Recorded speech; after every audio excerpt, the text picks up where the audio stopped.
Spiritual maturity is not even how many verses you have memorized. Spiritual maturity is how much of the fruit of the Spirit do you walk in. How much of Jesus comes out of you when you're squeezed? Sometimes when you're squeezed, you see a little bit of you's left in there, right? When the pressure gets on, you're like, I know I'm supposed to walk in love and self-control, but right now, ooh, I'm being squeezed. And I'm not there yet. And if I'm being honest, none of you are there yet. So I'll be the first to say, I'm not there yet. If I was there, I probably wouldn't be here anymore. I'd probably be with the Lord. And so He's not finished with us yet. The fact that you're breathing means God still has some squeezing to do. Here's what Joseph and Jesus show us. They show us how to use your blessing to bless those who are against you. That's spiritual maturity.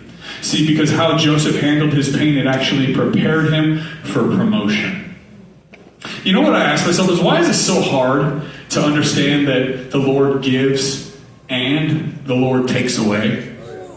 Because when the Lord takes something away, what do? We say, the devil.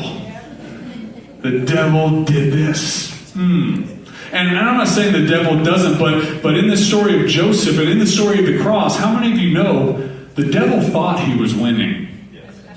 But he was just playing, God is playing chess and the devil's playing checkers. Amen? Do you understand what I'm saying?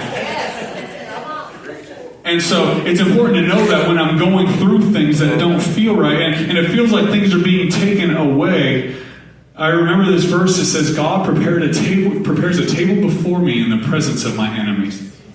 You know what I realized about preparing a meal? If God's preparing a meal for me and the enemy's spectating, when I prepare a meal, I've realized, when my wife prepares a meal, I don't like to cook. It's not going to be good. I'll make a grilled cheese sandwich. It'd be something like that.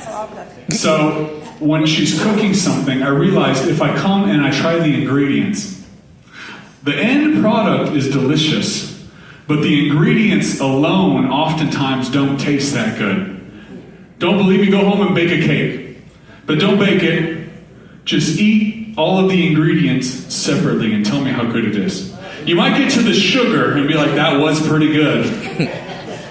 But when you get to the flour, when you get to the baking soda, when you get to the raw eggs, tell me if you still like the ingredients. But all of them put together, and when you cook it, when you bake it, it makes something delicious. In the same way, all of the ingredients of what God does in our life, they don't always taste good.